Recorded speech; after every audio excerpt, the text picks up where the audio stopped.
व्यासपीठावर उपस्थित आपल्या गावचे सर्व मान्यवर, पत्रकार बंधू व उरूस कमिटीचे सर्व चेअरमन, व्हाईस चेअरमन, सदस्य, गावकरी बंधू व भगिनी, उरूस 2019 पासून कोरोना या आजारामुळे करता आला नाही, तर यावर्षी उरूस हा मोठ्या प्रमाणात होणार अशी आशा होती, परंतु निसर्गाच्या समोर कुणाचंही काही चालत नाही.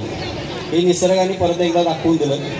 कारण सर्व उरूस भरलेला असताना अचानक पाऊस चालू झाला, त्यामध्ये लोकांची, बाहेरून आलेल्या लोकांची दैना झाली.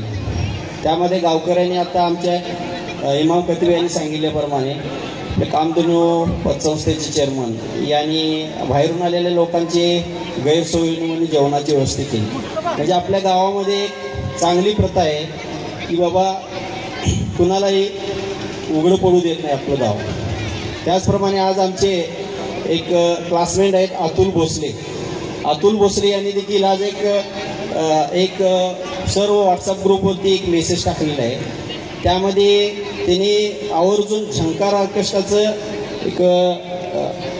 ऑर्केस्ट्राचं उल्लेख केलेला आहे. त्यामध्ये की सन 2022 मे सन 2091ला शिवजयंती होती आणि त्या शिवजयंतीच्या दिवशी हा झंकार ऑर्केस्ट्रा इथं या स्टेजवरती ठेवण्यात आलेला होता. परंतु त्या रात्री आपले पंतप्रधान जे होऊन गेले, राजीव गांधी यांची हत्या झाली म्हणून निरोप आला आणि त्या दिवशी त्या ऑर्केस्ट्रामध्ये श्रद्धांजली वाहून ऑर्केस्ट्रा त्या दिवशी बंद करण्यात आला. तर अशा या गोष्टी आहेत.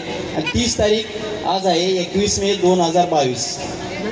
तर मित्रांनो, हा योगायोग असतो.